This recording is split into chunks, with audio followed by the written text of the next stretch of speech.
ก็ยกมือ10 นิ้วกราบนอบน้อมวันตาอภิวาทน้อมระลึกถึงอย่างพระอรหันตสัมมาสัมพุทธเจ้าผู้แสวงหาซึ่งประโยชน์อันยิ่งใหญ่ก็นอบน้อมอย่างพระธรรมคำสอนในศาสนานี้ที่องค์สมเด็จพระสัมมาสัมพุทธเจ้าได้ตรัสแสดงไว้ดีแล้วขอนอบน้อมอย่าระลึกถึงอย่างพระสงฆ์สาวกหมู่ใหญ่ผู้มีทิฏฐิอันหมดจดระงดงามโดยเสียงกล่าวของข้าพเจ้าและขอถวายความเคารพนอบน้อมไว้สามายังครูบาอาจารย์พระเถรานุเถระพระภิกษุสงฆ์สามเณรพระสังฆาธิการทรงสมณศักดิ์บัณฑิตนักปราชญ์ท่านผู้มีความรู้ทุกรูปทุกตนทุกองค์มาโดยความเคารพ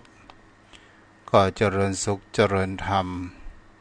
ไม่ยาวประมอนไม่มอนปออุ้ยแม่อุ้ยปีพานะอาเจ้าพ่อเจ้าแม่ท่านผู้ฟังผู้มีบุญทุกท่าน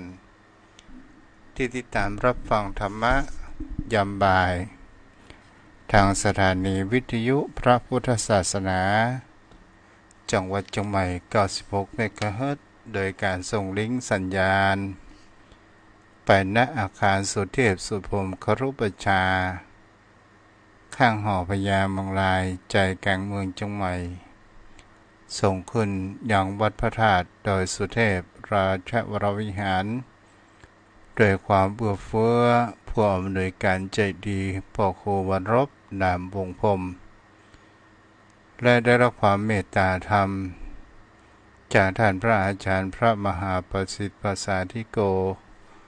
คอยก็ดิ้งและส่งสัญญาณไปขออนุโมทนาบุญ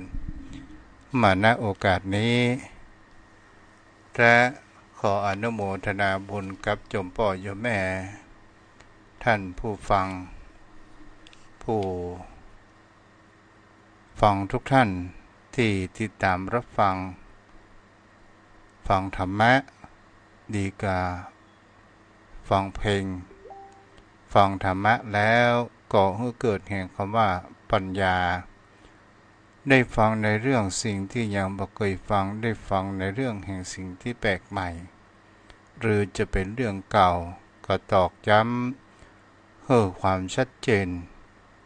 ทางด้านความคิดและปัญญาของผู้คนเฮาเจ้าพ่อเจ้าแม่ก่อนที่จะเข้าสู่รายการก็คือมีข่าวประชาสัมพันธ์เกี่ยวกับงานบุญก็คือวัดใหม่ชนประทานตำบลหนองแยงอำเภอสันทรายจังหวัดเชียงใหม่ก็มีงานฉลองอายุวัฒนมงคลของท่านพระอาจารย์พระครูปุณณนพสิทธิ์หรือว่าตุลุงดมที่เฮาฮู้จักกันในวันศุกร์ที่13และ14ธันวาคมพุทธศักราช2567โยมพ่อโยมแม่ท่านใดอยากจะสร้างบุญสร้างกุศลซึ่งเป็นวัดที่อยู่ไกลตัวอำเภอพอสมควรเป็นอยู่ในเขตป่าไม้สถานญาติโยมก็เป็นสิ่งที่เราจะเห็นได้ว่าพระพุทธศาสนาวัดวาอารามถึงอยู่แห่งหนใดก็ตามการอุปถัมภ์อุปถากของสถานญาติโยมนั้นก็คงจะไปถึงเหมือนกันทางวัดนั้นก็ยังขาดจตุปัจจัยในการทำบุญในครั้งนี้ตลอดจนถึงการฉลองพระยศและถาตั้งเจ้าคณะตำบลหนองแยงในโอกาสนี้ท่านอาจารย์พระครูนพสิทธิ์บอกว่าใครจะเป็นเจ้าภาพทายทานและโรงทานสามารถติดต่อที่ท่านพระอาจารย์พระครูนพสิทธิ์ได้ ที่เบอร์โทร0847404177ก็ยังใครจะทำบุญเป็นเจ้าภาพลงทานก็ตาม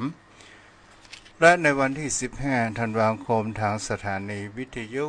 พระพุทธศาสนาแห่งนี้ก็ได้มีการทำบุญน้อมระลึกถึงอย่างบุรพกษัตริย์พระยาเมืองลายที่ท่านนั้นมีพระคุณต่อล้านนาประเทศหรือว่าในจังหวัดของเฮานพบุรีศรีนครพิงค์ในวันที่15ธันวาคมนี้ก็จะมีพิธีบวงสรวงน้อมระลึกและทำบุญอุทิศบุญกุศลไปถึงอย่างบูรพาจารย์ตลอดจนถึงสถาญาติโยมท่านผู้ฟังที่ฟังรายการพิทยุดีได้ล้มหายตายจากไปเจ้าพ่อเจ้าแม่ท่านใดจะร่วมทำบุญจะเป็นเจ้าภาพอย่างผ้าป่าตลอดจนถึงยอดทายทานและลงทานก็สามารถติดต่อทางสถานีวิทยุได้หรือติดต่อที่ตนตัวของอาตมะก็ได้จะได้เป็นสื่อกลางไปถึงยังพ่อครูวรบนามวงพรมต่อไปเจ้าพ่อเจ้าแม่ท่านผู้ฟังวันนี้อากาศมีความมืดครึ้มไปด้วยแห่งคำว่าหมอกหรือว่าโคมไปด้วยเมฆหมอกแห่งคำว่าหนาวความหนาวก็แผ่ปกคลุมยัง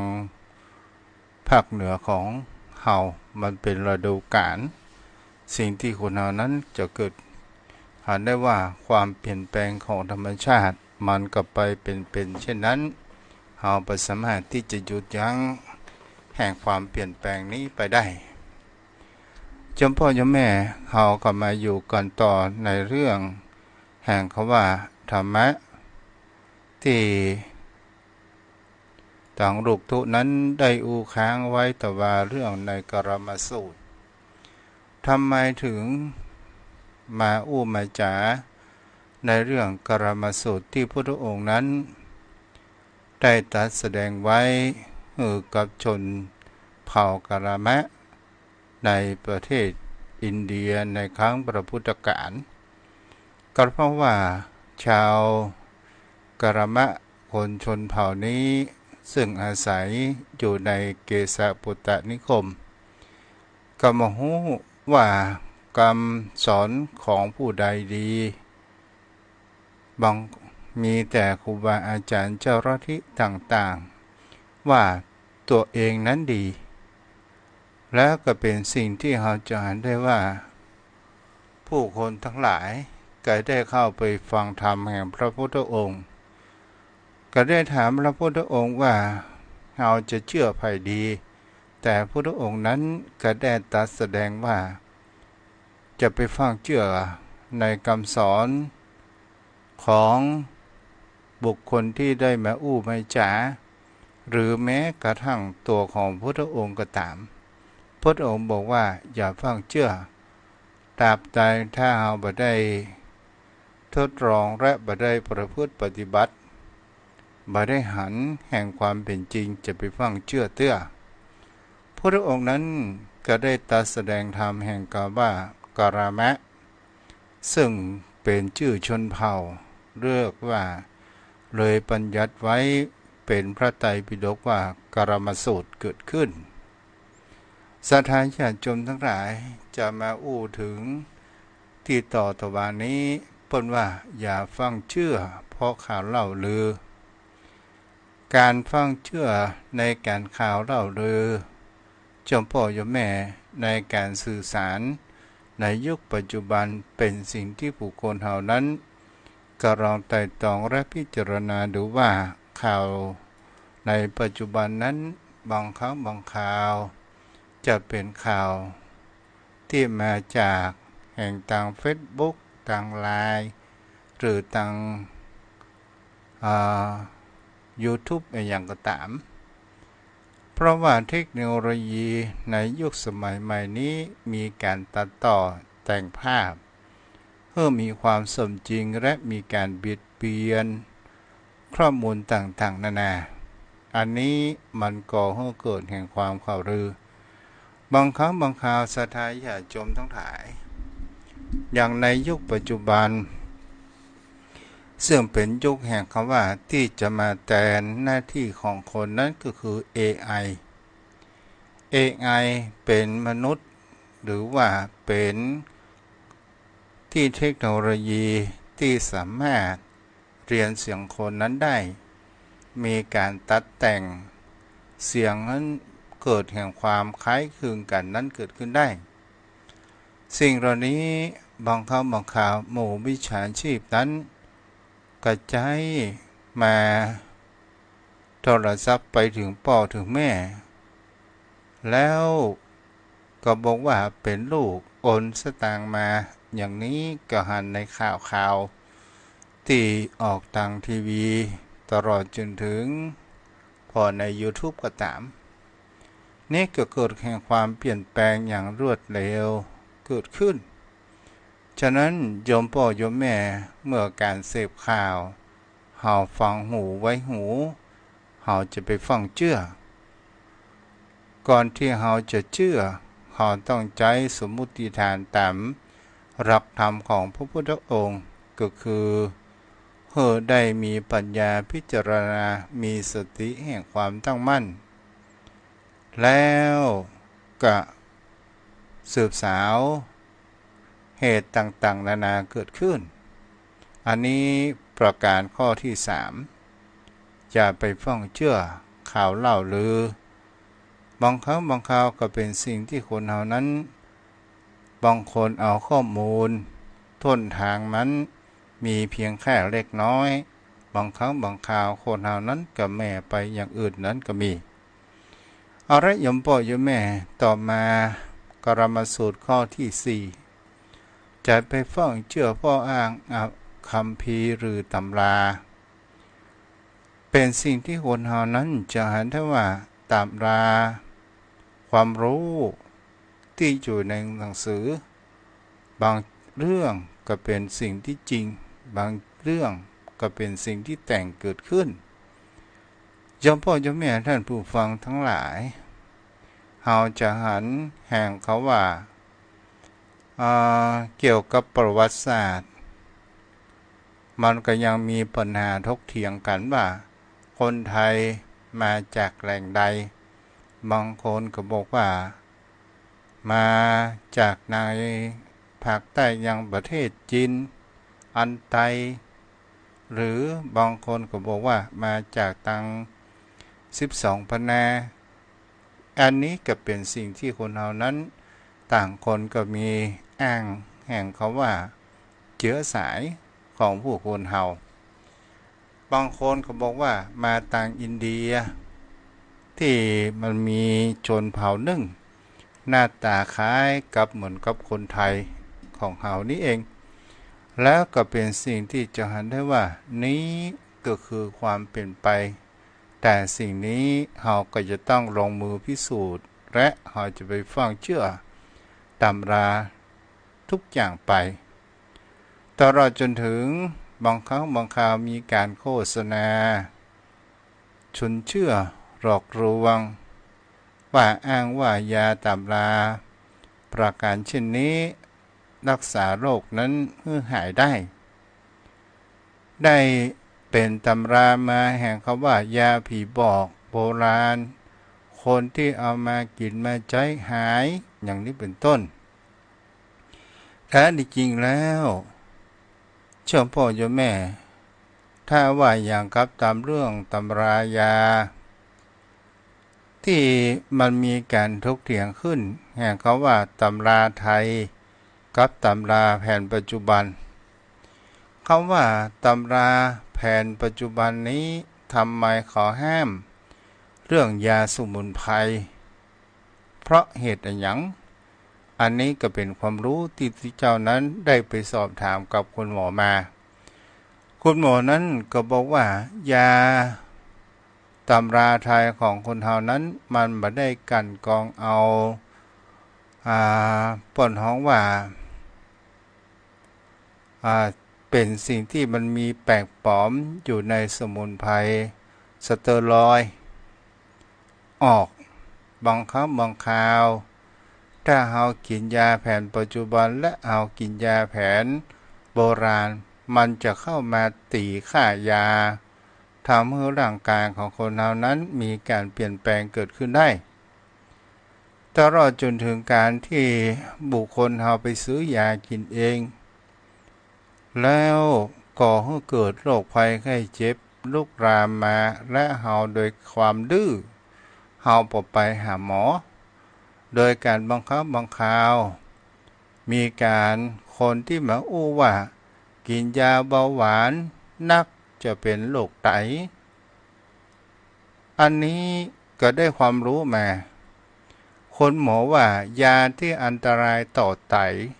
ก็คือยาประเภทยาแก้ปวดยาไขเส้นอันนี้เป็นยาที่สามารถทำลายไตนั้นได้แต่ยาทุกชนิดถ้าเรากินแล้วควรที่จะดื่มน้ำมากๆมันจะบ่ทำร้า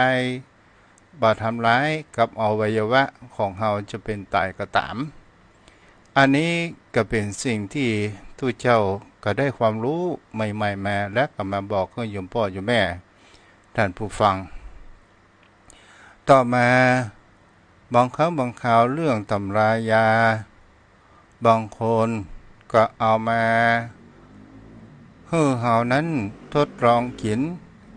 มันเฮาบ่ฮู้มันบ่ผ่านอย.แล้วมันมีสารสเตียรอยด์ก่อให้เกิดแก่การเสพติดเกิดขึ้น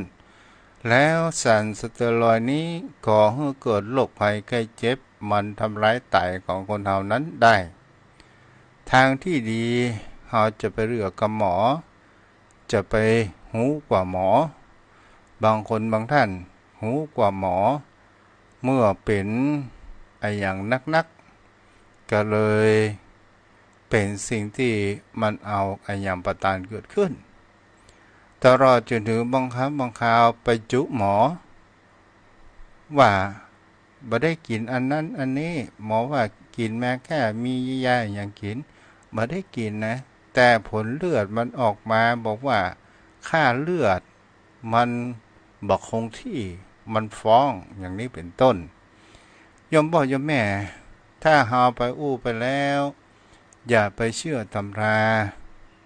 บางครั้งบางคราวตำราที่มีดีสุดดีมีบอกแห่งความเป็นมาเป็นไปทางที่ดีนั้นก็มีแม้กระทั่งพระไตรปิฎกที่เฮาศึกษานี้ก็ถามบางครั้งบางคราวโยมพ่อโยมแม่พระธรรมคำสอนของพุทธองค์ที่พุทธสาวกนั้นได้เขียนเป็นพระไตรปิฎกมาบางครั้งบางคราวก็มีติกามีอรรถกาจารย์หรือว่าติกาจารย์เป็นผู้ขีดเขียนแม้กระทั่งตำราพระไตรปิฎกก็จะไปฟังเชื่อไปเสียทั้งหมดแต่เราก็จะต้องลงมือประพฤติปฏิบัติและศึกษาอย่างท่องแท้บางครั้งบางคราวเป็นสิ่งที่บุคคลเฮานั้นยังเฮาก็ไปอ้างคำสอนของพระพุทธเจ้าแล้วเอามาถกเถียงมาพิดเถียงกันแต่เฮาก็ยังบ่ฮู้ว่าใครเป็นผู้บัญญัติและคิดเขียนเกิดขึ้นซึ่งความเปลี่ยนแปลงระยะเวลามันก็ต้องมีความเมินพอสมควรโยมพ่อโยมแม่ท่านผู้ฟังทั้งหลายแต่สิ่งที่คนเฮานั้นเชื่อได้ที่เป็นหลักธรรมของพุทธองค์ก็คืออริยสัจสี่มักมีองค์8ตลอดจนถึงรักเกณฑ์ของธรรมชาติบนโลกใบนี้ก็คือไตรลักษณ์อนิจจังทุกขังอนัตตาอันนี้เป็นของสิ่งที่แน่นอนกรรมดีกรรมชั่ว เป็นสิ่งที่มีความแน่นอนเกิดขึ้นแม้กระทั่งแห่งเขาว่านรกสวรรค์มันเป็นเรื่องโลกในอนาคตแต่ในความเป็นไปนั้นเฮาเชื่อในปัจจุบันว่าอย่างว่าเฮามีความสุขใจก็ถือว่าเฮามีสวรรค์อยู่ในความสุขที่เฮามีครอบครัวแสนอบอุ่นสุขที่เฮามีความมีลูกมีหลานสุขที่เฮามีบ้านอยู่นี่ก็คือสวรรค์วิมานของคนเฮานรกมันก็อยู่บนดินนี่ศรัทธาญาติโยมทั้งหลายถ้าเฮาลองดูว่าครอบครัวไหนก็ตามเจ้ามากับพิษเทียงกันแรงมากับพิษเทียงกันกว่าจะสงบกันได้ก็เป็นเที่ยงคืนอย่างนี้เป็นต้นมันก็เป็นนรกดีๆนี่เองนี้บางสิ่งบางอย่างคนเฮานั้นจะไปฟังเชื่อตำราเอาจงพิสูจน์และประพฤติปฏิบัติให้เกิดขึ้นต่อมาโยมพ่อโยมแม่ท่านผู้ฟังจะไปฟังเชื่อตรรกะคำว่าตรรกะนี้ถ้าเฮาเป็นภาษาชาวบ้านก็คือเฮาจะหันว่ามันเป็นเหตุเป็นผลกันอย่างใดก็คือเหตุผลตรรกะตัวนี้ก็คือเหตุผลหรือการที่เฮากันเฮาสันนิษฐานในเรื่องของคนอื่นอย่างเช่นมีคนข้างบ้านเอารถสแลบไปโจรระหว่างรถยนต์และรถเครื่องบังเอิญลูกหลานเฮาเป็นรถเครื่องแต่เฮาก็รู้ว่าใครผิดใครถูกและเฮาสันนิษฐานไปว่ารถยนต์ต้องผิดอย่างนี้เป็นต้นอันนี้เป็นเพราะว่าการสันนิษฐานบางครั้งก็เป็นสิ่งจริงบางครั้งก็เป็นเรื่องที่ไม่ใช่เรื่องจริงเกิดขึ้นอย่างกับบุคคลเฮาบางครั้งบางคราวเฮาเรียนหนังสือลูกหลานของเฮาก็หันลูกหลานของเฮาอ่านหนังสือและเขาไปสอบบังเอิญเขาสอบตกแต่เฮาไปคาดหวังคะแนนไปว่าเฮาไปบนบานสันกล่าวที่หั่นที่นี่ขนาดปอเพิ่นยังบ่ช่วยอย่างนี้เป็นต้นแต่การศึกษานั้นการวัดผลเป็นสิ่งที่เฮาจะได้ว่าบางครั้งบางคราวอ่านหนังสือมากมันก็ไปใช่ไปจำเสียทุกเรื่องนั้นเกิดขึ้นได้อันนี้ก็เป็นสิ่งที่บุคคลเฮานั้นสันนิษฐานกันไปต่างๆนานาเกิดขึ้นตลอดจนถึงอาการเจ็บป่วยของคนเฮาก็ตามถ้าว่าตามภาษาพื้นเมืองบ้านของเฮานั้นบางคนก็ว่าโอ้เจ็บแข้งเจ็บขาบ่เคยเจ็บอย่างนี้มาก่อนผีคงจะตักคงจะต่อที่ไหนสักที่โอ้แม่วันไปแหมอย่างแม่คืนไปแหมอย่างนี้เฮาก็บางครั้งบางคราวเฮาไปไต่สวนดูดีบางครั้งเฮาไปถามอย่างเจ้าทรงองค์เจ้าถาม10เจ้าก็มาเหมือนกันสักเจ้าศรัทธาญาติโยมทั้งหลายสุดท้ายก็ไปหายกับมือหมออย่างนี้เป็นต้นบางเฮาจะหันว่าคนเฮานี้บางครั้งบางคราวเป็นอะไรอย่างเฮาก็ไปโทษผีแล้วเฮาไปถามแล้วเฮาบ่เลี้ยงมันก็มีความข้องคุณของมองใจเกิดขึ้นถ้าเฮาไปถาม10คนถามเจ้า10องค์มันก็เลี้ยง10ที่ตอนสุดท้ายก็เป็นสิ่งที่เฮาก็ถามได้ว่าบางเรื่องเฮาจะไปสันนิษฐานทางนั้นว่ามันเป็นเพราะเหตุนั้นเหตุนี้ทางที่ดีเฮาก็ต้องไปหาแห่งคำว่าคุณหมอก่อนถ้าว่าเกิดมันทางด้านวิทยาศาสตร์มันมาหายเฮาก็ถามกับมันก็บ่เสียหายต่อมาอย่าไปฟังเชื่อคิดจะไปฟังเชื่อประการที่6 จะไปฟังเชื่อในการคาดคะเนและอนุมานศรัทธาญาติโยมทั้งหลายการคาดคะเนอนุมานเป็นสิ่งที่บุคคลเฮานั้นจะหันได้บางครั้งบางคราวบางคนเฮาหันหน้าตาเปิ้นมีหนวดมีเขาเข้าบ้านเข้าจองมาเฮาก็นึกว่าเป็นโจรพวกอันธพาลคนบดีบางครั้งบางคราวคนที่แต่งตัวนุ่งเสื้อสะอาดสะอ้างใส่สูทเรียบร้อยเฮาก็นึกว่าเป็นคนดีที่มีความบริสุทธิ์แท้ที่จริงไหนได้บางครั้งบางคราวมันมาโจทย์มาในคาบแห่งความหล่อเหลาเอาการ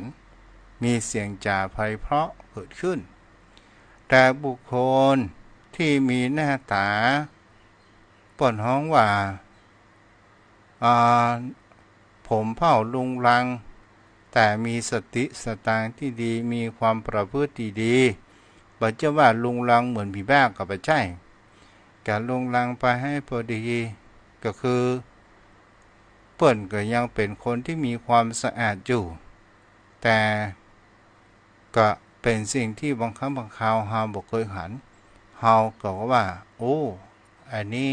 คงจะเป็นคนนิสัยบ่ดีอย่างนี้เป็นต้นนี่แหละศรัทธาญาติโยมทั้งหลายบางครั้งบางคราวคนเฮานั้นอนุมานไปว่าบางครั้งเฮาเอารถไปจนนั่นจนนี่หรือเกิดอุบัติเหตุต่างๆเฮาก็ไปอนุมาน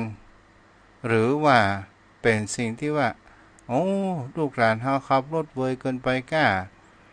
หรือว่าเฮาไปลุ่มด่าที่คนที่เพิ่นมาจนโดยบ่ฮู้สาเหตุต่างๆนานาครับจังใดนำบ่เหลือมาจนลูกหลานเฮาก็ไปหุบหูตีตาด่าเพิ่นต่างๆนานาอย่างนี้บางเรื่องบางราวมันก็เป็นสิ่งที่คนเฮานั้นก็จะต้องไต่สวนเกิดดูดีๆก่อนจมพ่อจมแม่ท่านผู้ฟังต่อมาข้อที่7ก็คือจะไปฟังเชื่อเพราะคิดเอาตามอาการที่ปรากฏสิ่งนี้ความเข้าใจเปิ้นเฮาว่าความเข้าใจผิดจมพ่อจมแม่อย่างเช่นว่าความคิดของคนเฮานี่บางครั้งบางคราวเฮาก็คิดผิดก็มีบางสิ่งบางอย่างเฮาก็คิดเข้าข้างตัวเองงั้นกันเป็นส่วนใหญ่บังเอิญเฮาเป็นคนที่ชอบรอบหัวนินทาเปิ้นตกมาอยู่วันหนึ่งเฮาหันเปิ้นฝูงที่นั่งอู้นั่งจากันแล้วเปิ้นหันหน้าเฮาเปิ้นก็ยิ้มเข้าใส่แล้วเฮาก็เดินผ่านเฮาก็ยังมองว่าเปิ้นอู้อะไรหยังกันเปิ้นหัวเราะเยาะต่างๆนานาการเกิดขึ้นและเฮาก็เดินผ่านบังเอิญเฮานั้นก็เป็นคนขี้เหล้าเช่นเดียวกันและก็เป็นสิ่งที่เฮาจะหันได้ว่าบางครั้งบางคราวคนเฮาก็คิดไปเองว่าเปิ้นเหล้าขวนเฮาเขาเข้าหัวตลกขับหาต่างๆนานาแล้วเฮาก็มาผูกความโกรธใส่เขากับเปิ้นอันนี้เปิ้นฮ้องว่าความคิดผิดและสิ่งที่เป็นสิ่งที่คนเฮานั้นจะเห็นได้ว่าอันนี้ก็คือคิดเข้าข้างตัวเองเข้าใจเองในการที่ว่าเฮาเคยทำสิ่งนั้นสิ่งนี้แล้วก็เกิดแห่งคำว่าเขาต้องเล่าขวัญเฮาแน่เพราะว่าอาการประการเช่นนี้เขาคำควันหัวเราะเยาะเฮาเดินผ่านมาพอดีเขาต้องเล่าขวัญเฮาอย่างนี้เป็นต้นนี่แหละโยมพ่อโยมแม่เป็นสิ่งที่คนเฮานั้นจะเห็นได้ว่าทำไมคนเฮาถึงกลัวผีกลัวคนตายฝากเป็นคำถามกับพ่อหนานกันเลยจะได้ถามต่อเนาะทำไมคนเฮาถึงกลัวผีกลัวคนตายเมื่อเฮาอยู่ยามเป็นคนเฮาก็หันกันและอู้จากันเ วันงานสันเล่ากันแล้วเวลาเปิ่นตายจากไปทำไมคนเฮานั้นกลัวผีเนาะต่อมาหลักกรรมสูตรข้อที่8ก็คือจะไปฟังเชื่อพ้องเห็นว่าตรงกับความคิดของตัวเองตามทฤษฎีของตัวเองอันนี้ก็หมายถึงเขาว่าเป็นคนที่มีความคิดเข้าข้างตัวเองเพราะหันว่านี่ในสิ่งที่เฮาเชื่อดั้งเดิมของเฮานั้นเป็นทุนเดิมและพอในการสอดคล้องไปกับความคิดก็ยิ่งเชื่อเข้าไปใหญ่ก็หมายถึงคำว่าบางสิ่งบางอย่างผู้คนเฮานั้นมีทุนเดิมแล้วเฮาหันว่าอย่างเช่นคนเฮาตื่นตระหนกในแห่งคำว่าความเชื่อเรื่องแห่งคำว่าวัตถุมงคลมหานิยมซึ่งเฮามีความเชื่ออยู่ในสมองของเฮาแล้วว่าอินเปิ้นเอาใจประเภทมหานิยมใครมีแล้วเนี่ยจะมีคนรักคนหมต่างๆนานาเกิดขึ้นศรัทธาญาติโยมทั้งหลายบางครั้งบางคราวเปิ้นหลอกขายเฮาก็โดยการที่เขาอวดสุภคุณต่างๆนานานี่ก็เลยโดนหลอกไปอย่างนี้เป็นต้นแล้วบางครั้งบางคราวบางสิ่งบางอย่างคนเฮาจะไปหานเปิ้นให้จะไปให้ตลอดไปหมายถึงก็ว่าอย่างก็ว่าเฮามีเพื่อนที่เคยเป็นนักเลงบังเอิญแต่การในงานนั้นเปิ้นมีการบุบหูตีตากันแล้วบางคนว่า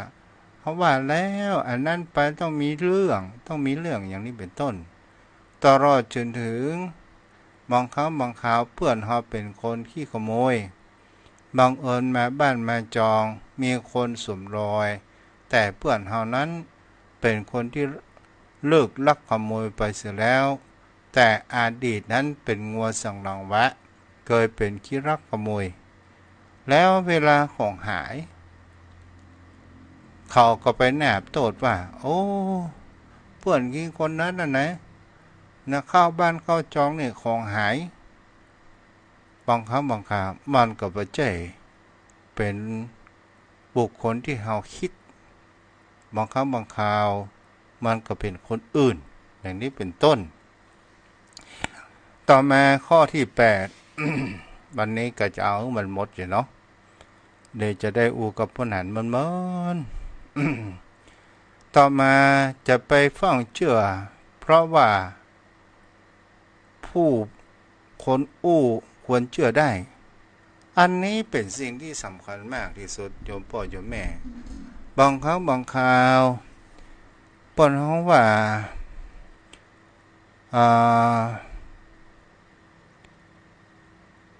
อย่างกับสุภาษิต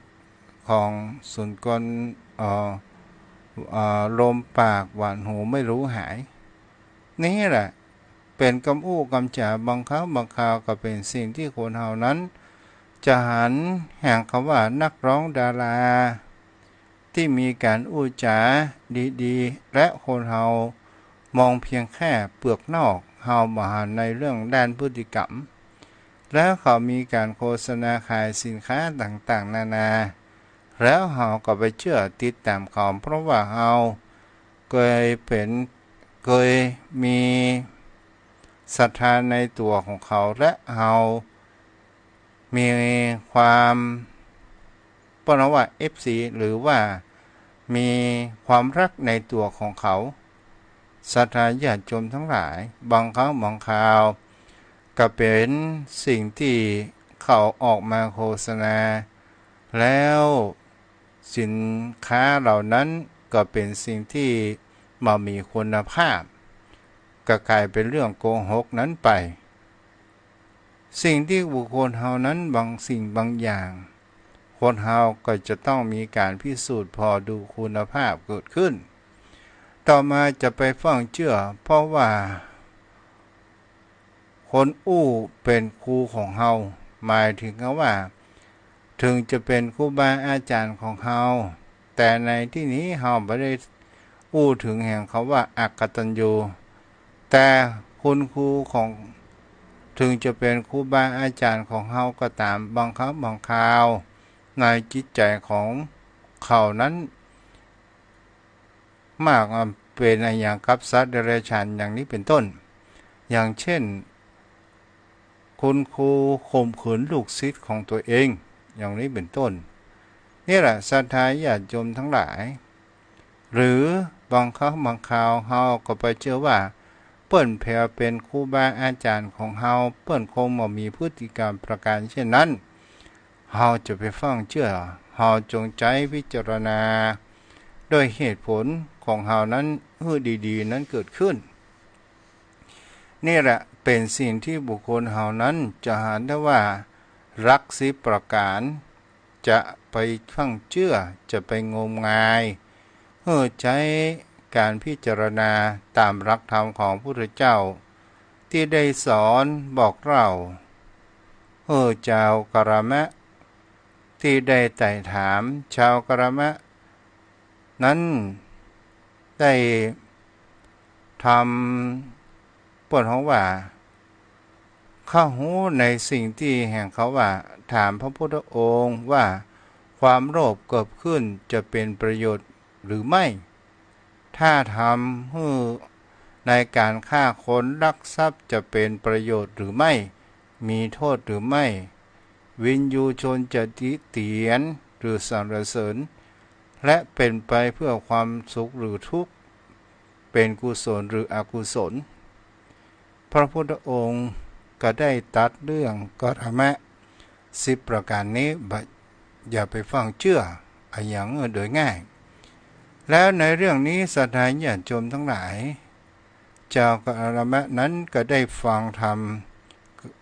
อย่างกรมสูตรในที่นี้ที่พระพุทธองค์นั้นได้ตรัสแสดงแล้วว่าสิ่งใดมีประโยชน์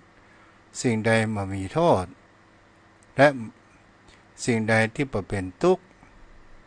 ไปเป็นเพื่อประโยชน์เป็นกุศลสิ่งนั้นควรทำจะไปทำในสิ่งที่ตรงข้ามที่จะก่อให้เกิดแห่งความทุกข์เกิดขึ้นชาวกรมะนั้นก็ได้ฟังธรรมนั้นเกิดแห่งความเลื่อมใสและก็น้อมถึงแห่งพระรัตนตรัยอันมีพระพุทธพระธรรมพระสงฆ์ในที่สุดเอาละโยมพ่อโยมแม่วันนี้ เรื่องกรมสูตรประจบพอดีวันนี้ผู้ฟังทางเฟซบุ๊กก็มีหลายท่านหลายคนด้วยกันนุสรีแม่ครูดัญญา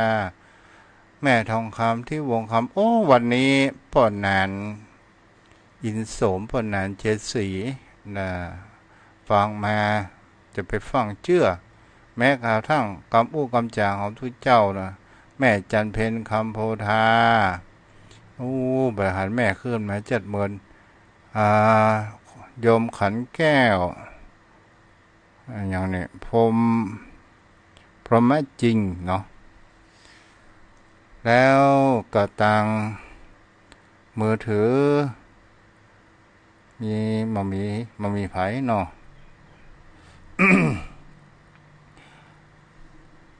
เดี๋ยวกันเด้อพวกนั้นพวกนั้นเดี๋ยวจะถามกันว่าทำไมคนเฮากลัวคนตายเนาะ 0631639950ชมพ่อชมแม่ช่วงนี้อากาศเปลี่ยนแปลงเด้อเดี๋ยวร้อนเดี๋ยวหนาวเดี๋ยวเย็นอย่างนี้ก็ให้เกิดการเปลี่ยนแปลงเนาะกราบแต่ไตรไวสาเมตตาบารมีธรรมท่านพระคุณเจ้าด้วยความเคารพอย่างสูงยิ่งครับท่านเจ้าครับพ่อนั้นไวสาครับทำไมคนเฮาถึงกลัวคนตายคนตายที่เฮาฮ้องว่าผีนะครับท่านพระคุณเจ้านั่นน่ะพ่อเฮาไปคิดไปสมัยอาบซับซับที่ใจฮิตนี่คือมโนเฮาไปอุปทานว่าผีมันน่าเกลียดน่ากลัวมันสามารถที่จะ อ่าบันดาลให้เฮาเป็นอย่างอั้นอย่างอีได้แท้ที่จริงแล้วคำว่าความตายมันมีทุกคนแต่คนที่ตายแล้วขันธ์ทั้งห้ามันบ่มีท่านพระคุณเจ้าแต่ก่อนผมก็กลัวนะครับกลัวมาเป็นพระน้อยน้อยๆกลัวผีเพราะคนไปจุว่ามันหน้าตาน่าเกลียดน่ากลัวเดี๋ยวดีไปดีไม่หักคอมันจะทำเมื่อเฮาอ่าประทุษร้ายอย่างเฮาได้แต่เมื่อเฮาใหญ่มาเฮาฮู้ความมาโหแท้ที่จริงแล้วผีนั้นมันขันธ์ห้ารูปมันก็บ่มีเวทนามันก็บ่มีสัญญามันก็บ่มีสังขารมันก็บ่มีและ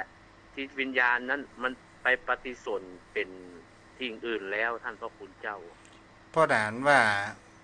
เมื่อเราอยู่ยามเป็นยามคนเนี่ยเฮาอู้จากันสนุกสนานเวลาเขาตายแล้วเนี่ยเฮากลัวเนี่ยสมมติว่าคนนั้นมาบ้านเฮาตลอดแล้วเฮาเคยอู้เล่นอู้หัวอู้เคี้ยวกัน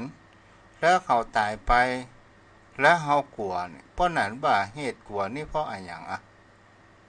เพราะกลัวเขาจะมาเนี่ยเฮ้ยกับท่านพระคุณเจ้ากลัวเขาจะมาเอาคืน อ๋อ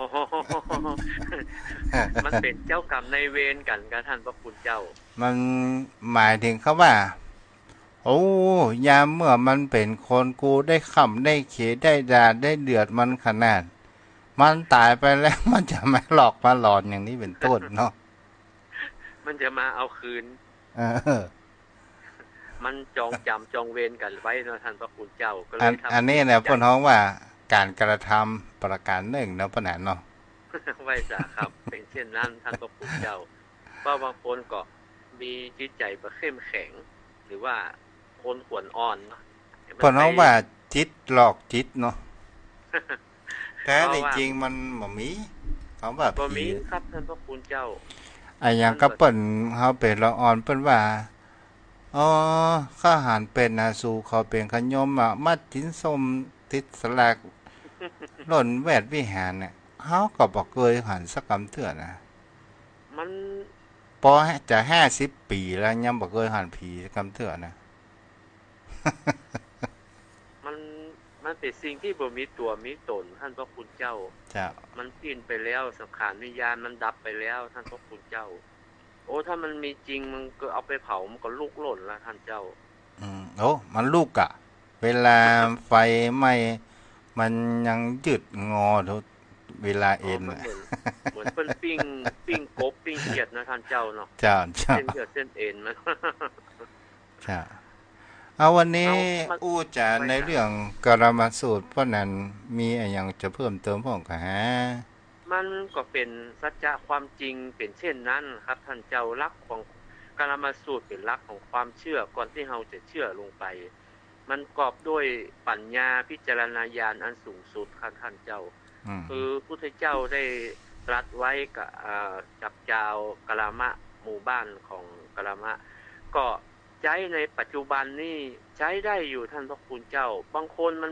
มันเชื่อเป็นอย่างอั้นจริงๆครับมันขาดปัญญาครับและที่ท่านเจ้าว่าถูกเปิ้นหลอกเปิ้นโกงดังนั้นมันก็มีความโลภเขาครอบงำนะท่านเจ้าคืออยากได้อยากตัวนี้คือตัณหานะอยากจะได้ทั้งที่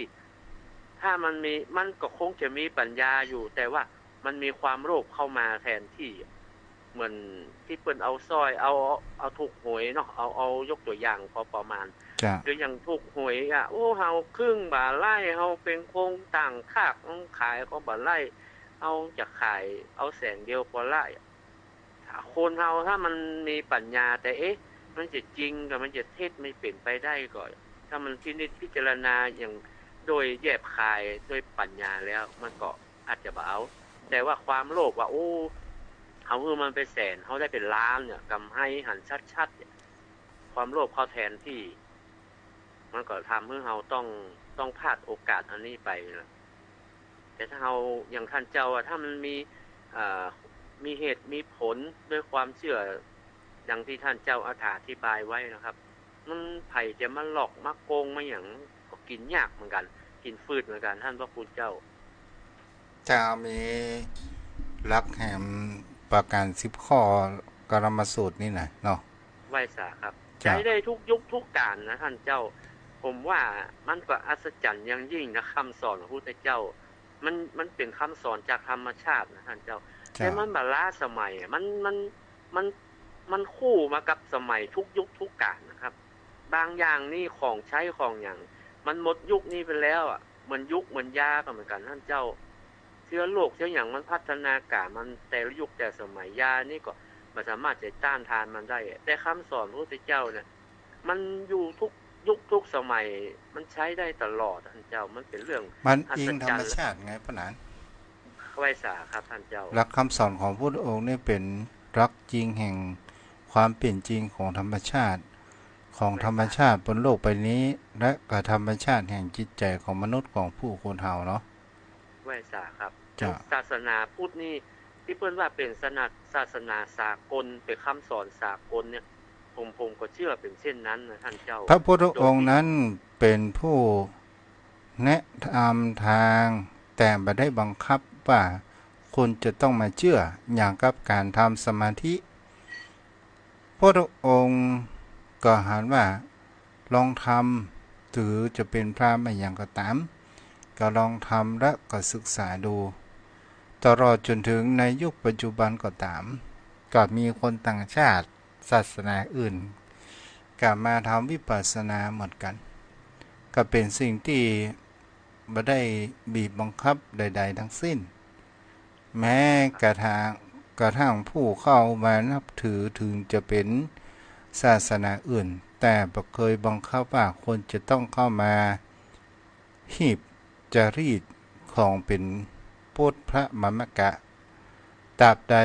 ถ้าจิตใจบ่เป็นพุทธมามกะก็ถ้ายังบ่เชื่อมั่นเตื้อก็บ่เป็นหยังต่างๆนานาเกิดขึ้นและก็เป็นสิ่งที่เราจะเห็นได้ว่าในยุคปัจจุบันเนี่ยพุทธต่อพุทธมาถกเถียงกันในเรื่องแห่งคำว่าพระไตรปิฎกบางสิ่งบางอย่างบางข้อบางคนก็อ้างว่ามาจากพุทธวจนะบางคนก็บอกว่ามาจากพระไตรปิฎกและก็เป็นสิ่งที่เราจะเห็นได้ว่าสิ่งเหล่านี้เนี่ยที่มันเป็นตำราเราจะไปเชื่อทุกตัวอักษรนั้นบ่ได้มันก็จะต้องลงมือพิสูจน์และปฏิบัติและก็พิจารณาด้วยปัญญาของคนเฮาเพราะว่าในหลักธรรมนี่ซึ่งเป็นของพระสาวกเป็นผู้คิดเขียนในสิ่งที่พระอย่างก็ว่าพระอานนท์เพิ่นมีจำทางด้านพระสูตรแล้วพระกัสสปะนี่ทางด้านวินัยมาก่อนนะพระอุบาลีครับอุบาลีพระวินัยใช่บาลีนี่เป็นพระวินัยทรครับเจ้าพระมหากัสสปะนี่เป็นประธานในการประธานนั่งเนาะครับประธานนั่งแต่พระอานนท์นี่เป็นพระหูสูตรผู้ทรงไว้ซึ่งความจำนอกจากจะเป็นพุทธอุปถากแล้วเพราะพระอานนท์อยู่ใกล้ชิดองค์สมเด็จพระสัมมาสัมพุทธเจ้านะท่านเจ้าที่ท่านเจ้าเคยอธิบายว่าเหตุที่พระอานนท์บรรลุพระอรหันต์จ้าเพราะพระอานนท์เป็นผู้ใกล้ชิดเป็นผู้ที่ดูแลพุทธเจ้าเป็นส่วนใหญ่แล้วก็ธรรมะทั้งหลายทั้งปวงนะพระอานนท์ก็ทรงจำไว้หมดดังนั้น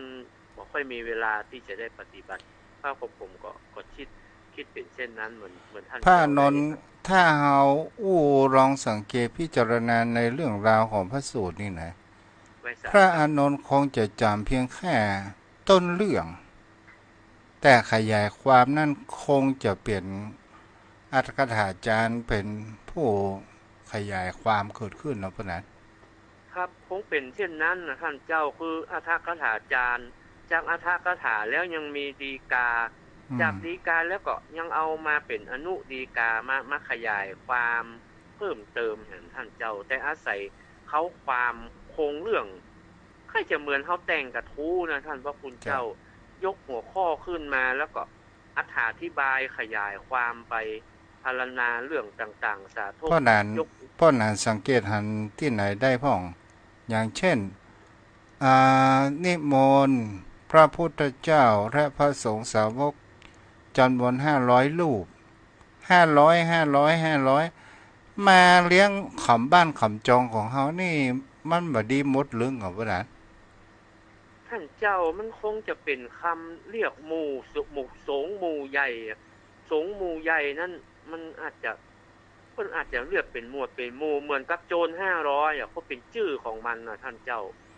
เอาก็ลองดูสังเกตนะมี500หมดอะไรอย่างครับชาดกที่ครั้งพระพุทธองค์เป็นพระโพธิสัตว์เนี่ยเมืองพาราณสีพระพรหมทัตเนี่ยมีเสียทุกเรื่องเป็นตำแหน่งท่านเจ้านี่ก็คือตำแหน่งกษัตริย์ครับมันนี่ก็คือบางสิ่งบางอย่างเราก็ต้องใช้ปัญญาพิจารณาเหมือนกันแล้วเนาะครับถ้าเราคิดไปมันอยู่ในยุคนั้นคือคำกำจัดความในยุคนั้นแล้วเรามาแปลในสมัยปัจจุบันความหมายมันอาจจะผิดเพี้ยนถ้าว่าแปลเป็นไทยนะท่านเจ้าแต่ว่าบาลีเนี่ยมันรักษาพุทธพจน์คำพุทธวจนะของพุทธเจ้าแต่ว่าถ้ามาแปลเป็นไทยแล้วได้เป็น100อย่างคำเดียวท่านเจ้ามันแปลซับเปลี่ยนกันได้แต่ละยุคแต่ละสมัยเหมือนเขาว่าคนเฒ่าคนแก่ประเดี๋ยวมันก็เปลี่ยนแปลงไปเป็นคำว่าผู้สูงอายุจากผู้สูงอายุมันยาวไปก็เป็นผู้สูงวัยมันก็มาจากอันเดียวกันแต่ว่าซับมันภาษามันแต่ละยุคมันใจบ่เหมือนกันเพราะนั้นเหลือพอเวลา 3:55 แล้วครับท่านเจ้าวันนี้ก็ได้ท่านเจ้าได้ให้ข้อคิดเรื่องของหลักแห่งความเชื่อที่จะพึงมาใช้ในชีวิตประจำวันของเฮาเพื่อให้เฮาได้มีเหตุมีผลก่อนที่เฮาจะตัดสินใจในเชื่อในเรื่องต่างๆนะครับเฮาก็จะเป็นคนมีเหตุมีผลบาหูเบาเพราะเฮาเป็นชาวพุทธได้ศึกษาธรรมะแล้วก็จะได้นำเอาธรรมะที่ท่านเจ้าได้ยกมาเป็นคติธรรมคำสอนกับศรัทธาสาธุชนผู้ใคร่ในธรรมได้ปฏิบัติก้าวผมขออนุโมทนาไหว้สาขอบพระคุณท่านเจ้าด้วยความเคารพอย่างสูงยิ่งครับขอขอบคุณท่านญาติธรรมผู้มีจิตใจใฝ่ในธรรมหุ่มธรรมะเหมือนกันก็ขอให้ธรรมะนั้นได้นำมาใช้นำมาประพฤติปฏิบัติได้สำเร็จประโยชน์สดที่ผลทุกท่านทุกคนได้รู้ธรรมถึงทางได้บรรลุธรรมไปพร้อมๆกันครับขอบพระคุณครับสวัสดีครับอนุโมทนาเด้อเจ้าพ่อเจ้าแม่ท่านผู้ฟังในการฟังธรรมทางสถานีวิทยุก็ได้บุญกุศล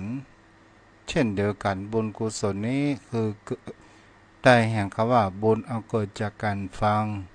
ก่อให้เกิดแห่งคำว่าปัญญาก่อให้เกิดขจัดเสียซึ่งความมืดสิ่งที่เฮาบ่ฮู้เฮาก็ได้ฮู้แล้วเมื่อเฮาฮู้แล้วนำไปประพฤติปฏิบัติแล้วเฮาหันผลนั่นแหละมันเกิดแห่งคำว่าผลจงพ่อจงแม่ท่านผู้ฟังวันนี้ก็คงจะประทานอู้จาทางโทรศัพท์เนาะเพราะว่าเหลือเวลาอันน้อยนิดอันมีค่านี้ขอปั่นปอนให้โยมพ่อโยมแม่ตามเป็นภาษาบาลีตั้งจิตอธิษฐานด้วยกันเด้อยะถา